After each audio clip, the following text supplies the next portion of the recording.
getting all the way to the basket, and I thought his offense getting to the basket was exceptional. Deandre Ayton, hero of the night. I just want to know a few things about that. First of all, everybody talks about how tough a pass that was to make by Jay. So if you can explain what exactly makes that a difficult pass under the circumstances. And then for you, what was the difficult part of making the play complete on your part? And have you guys ever even walked through that play before? Well, I'll start off by saying that's definitely Jay's game winner.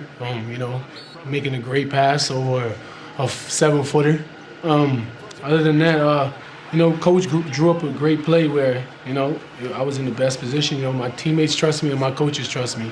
And, great Book set a great screen, that freed me up into the lane to at least gather my feet and go for the ball. And the rest is, just off my athleticism and my talent, Jay set it up right there perfectly. Next up is going to be Rachel Nichols with ESPN, followed by Dwayne Rankin. Hey, Deandre. Just wanted to ask you a little bit about the work that you've been putting in. Monty told me the other day that you guys have had a lot of talk about what's the difference between showing up and collecting a paycheck and showing up and actually sort of earning it.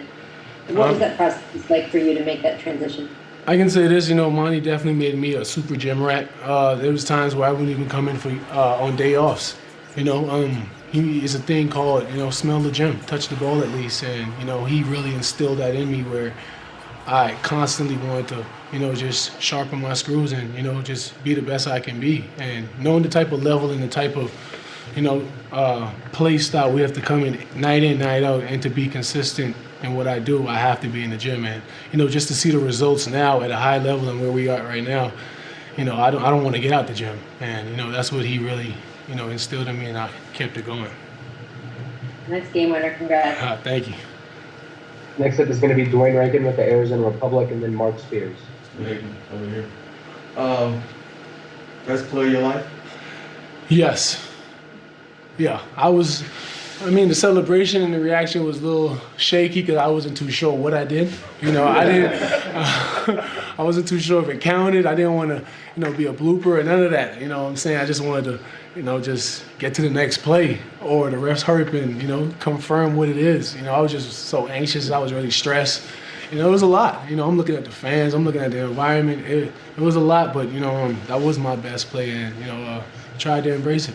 Lastly, I wanted to ask just about that play only took 0.2 seconds for you to put it in, but it seemed like it took forever for it to happen. Maybe it took It did. Was it slow motion? It happened in an instant. Knowing the play, I knew the play. I could see the play coming, but you don't know what the team's going to throw at you, But, like I said, I trust my teammates and I trust, my coaches, especially Monty. And, Book setting the best screen and Jay throwing the best pass. It was just me just doing what I do best, just, finishing above the rim. Yeah. Wow, that's crazy. Next up is Mark Spears with ESPN, followed by Gina Mizell. First thing, when you're sitting in the huddle, the coach is drawing that up, there's a lot that everybody has to do, but you've got to finish it. When you're looking at that play, did you have faith that it was possible? I had a lot of faith. I just knew if he's throwing it up, I know they trust me to finish that or do something with it while I'm in the air to eye. Once they throw it where I can catch it, I told Jay I'm gonna catch it, and he gave me a nod, and there's not no questioning after that. Once he say he's gonna throw it, and I say I'm gonna catch it, we go by it. And if something happens, we just fix it. What have these playoffs meant to you so far? It means a lot. In your career. It means a lot. Every game really feels like my last. I've never played so hard from the jump ball to the end 150%. Usually it's like 110, but it's 150%.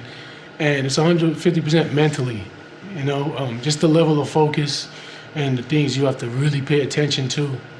It's really intense. And, just when fatigue and stuff like that kick in especially, that's when who really got you. But this team is Next is Gina Mizell with Suns.com, followed by Dave McMenamin. What's up, TA? What's up? I mean, everyone's of course talking about the game winner, but then you also had the alley-oop, also from Jay, early on in the game that really got it going, and just your finishing all through this playoffs has been incredibly authoritative, like lots of force. Just maybe, what do you feel like has unlocked for you? I know you always call yourself dominating, but it seems like it's even taken a different level. So how have you been able to do You can that? say dominating times 100. No, I'm playing. But to be honest, like I said, being in the gym, doing the things I do consistently, approaching the game the right way, having dudes like C and J, Book, and everybody just being on top of me, just showing me things and telling me things that, that really for longevity, that I can continue for my career to be the best player I can be. Stuff like running the floor hard, that's just the part of basketball. That's the thing I do best is running the floor. And, dude like Jay, you could tell he played with a lot of great players. Dudes like Bam throwing it up that high. So, I mean, it was fun tonight. Next up is Dave McMenamin with ESPN, followed by Melissa Rowland. I got two for you. One, on a night where Book doesn't shoot all that well, gets hit in the face, and obviously you're still without CP. What do you do for your confidence and the team's confidence to have the bigger roles that both you and Cam Payne play? Mainly with this team, man, it don't matter who's on the floor. We play our game. We play the way we play. We're coachable, and we go by a certain I say certain structure. We don't change anything, and if somebody subbed out, one of our superstars is out, just know that dude was back, and I'm just gonna play the same way, and that's what we do best. Cam really stepped up, taking a lot of load, taking big shots, and making some tough layups down the lane, man. And it's just just seeing how all that progressed, and seeing the work he put in. Yeah, he was bound to have a game like this. And secondly, Matt Weiner of NBA TV has already given a title to the play. He's calling it the Valley Oop. That's tough. The Valley Oop. I like that. I really like that. Melissa Rowland with Fox Sports, followed by Kellen Olson. Hey, DA, how have you seen Cam Payne's confidence grow over the time you guys have played together? What strikes you the most? Man, I'll honestly say CP has literally tipped Cam Payne under his wing. When you see Cam Payne coming into practice with Chris Paul, you're wondering, Chris Paul usually won here early, but you see Cam Payne right behind him, and you tend to ask questions. Them two have been with each other, watching film, lifting weights together in the morning before games, stuff like that. You can tell that Cam really took a different approach, to a whole nother level, and he did it right in front of our eyes. And like I said, he was bound to have one of these games, and he's a guy who keeps it consistent. He plays hard, both ends of the ball, and I just love his passion. Next up is Kellen Olson with Arizona Sports, followed by David Brandt.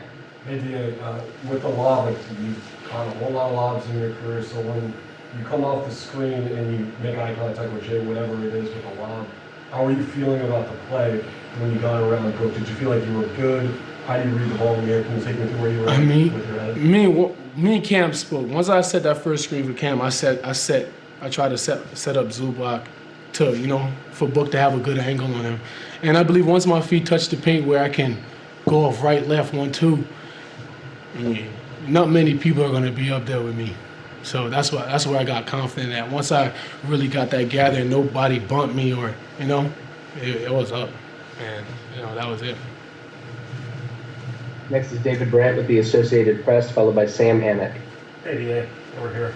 A lot of people nationally over the years since you've been in the NBA have compared your career to Trey and Luka, and that in some ways you might have been a little bit of a disappointment, but I haven't heard that much lately. Like, what's the stretch meant to you? Have you ever worried about that? Are you just proud of kind of coming into your own and proving what you can be? I mean, at the end of the day, we all different players. I'm a 7-footer, big man, and 2 point guards. I don't know what you can compare, but me, I play as hard as I can. This is my team. I dominate the best way I can for this team, and I try to take this team as far as I can. And other than that, I trust my work. I trust my work ethic. I trust my craft, and I work very hard at it, and I'll continue to do that. So that's about it. Next up is Sam Amick with The Athletic, followed by Greg Moore. Deandre, you talk about the focus it takes on this stage and that last play. I'm assuming you got clarity on the fact that, some of us just learned tonight the rule about no goaltending on an inbounds pass. So, I mean, for one, do you know that? No. Heck no. That's why I didn't want to react. So, man, it's so hard to explain. But just know it just felt like my hand hit the rim or the ball. It's just a bunch of confusion. And I never been in that position before. I just know put the ball in the hoop right now.